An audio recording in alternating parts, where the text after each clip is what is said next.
Hey, what's up? Lightbolt Joe here. Today we are going to discuss the brand new 2020 Disney Pixar original film premiered on Disney Plus, Soul.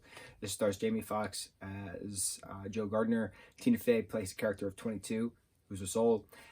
This is unlike anything we've ever seen before, especially on a Disney front, on an animation front, but more so on a story front, because there is so much quantum physics involved in this film. And if you're a kid watching this, you're just watching it because it's a Disney movie, right? And it's on Disney Plus. It premiered on Christmas Day.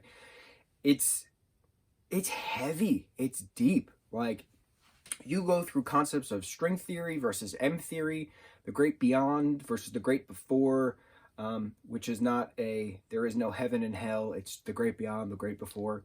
There is kind of like a limbo state. So string theory versus M theory, from my understanding, from what I've learned, string theory is a popular theory amongst physicists where everything that you see is created of particles, but instead of particles, they're created of different overlaying strings. So string theory is that everything is just twined together, basically knitted together. The fabric of the universe is knitted together with strings rather than plotted together with dots, particles, right? Okay. And then M theory is the multiverse theory, that there's different universes overlaying each other on different reality claims. We learn about that through Spider-Verse. We learn about that through different Marvel stories. We learn about that through a whole bunch of different film and television and book series, and Rick Sanchez and Morty Smith are the iconic representations of M theory when it comes to Rick and Morty on Adult Swim. So it's very good on that front. But Soul really dives into the whole, the third dimension is really just a reflection of the curved fourth dimension of the space-time continuum. See, it's really deep. There's a lot of physics involved in this. There's a lot of quantum mechanics, a lot of metaphysics, a lot of physics. It's that you could tell that they worked with actual scientists to make this film, and I'm so happy they did. Just the scene of Joe going through that portal, after he falls off the escalator to the great beyond, and he jumps into that limbo state, and he goes through this whole black and white and one-dimensional to two-dimensional to all the string overlays of string theory. Shout out to my Pastafarians out there. Flying Spaghetti Monster is a pure representation of string theory and M theory, so good on you.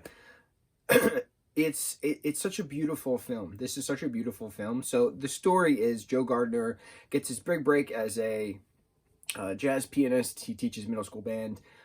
He's going to play with Dorothea Williams, who is voiced by Angela Bassett, an iconic actress that she is.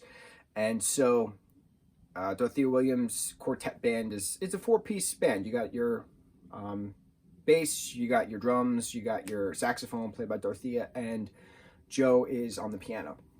So he's calling somebody, he's avoiding death as he's, in his excitement, and he falls down a manhole and is now a soul.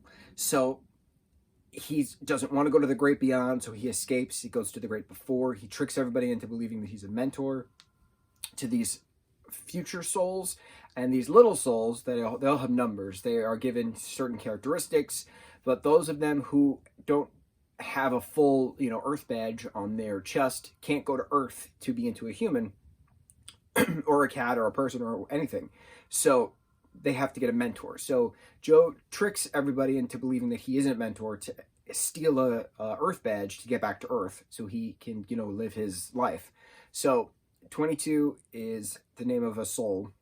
She is soul number 22, and she refuses to go to Earth. She refuses to be alive. She refuses to have a meat sack of a body, played by Tina Fey. But it's explained that souls are genderless until they actually are in a body, and they decide upon who they want to be and things like that. But this film dives into sparks. It dives into a tranquility of state, astral projection, astral travel. There is so much metaphysics mixed in with the actual quantum physics. It's just such a perfect movie, and I've been praising and preaching about different types of physics for so long, within different reviews and mindsets, and just because you see something doesn't mean it's actually real, or things like that.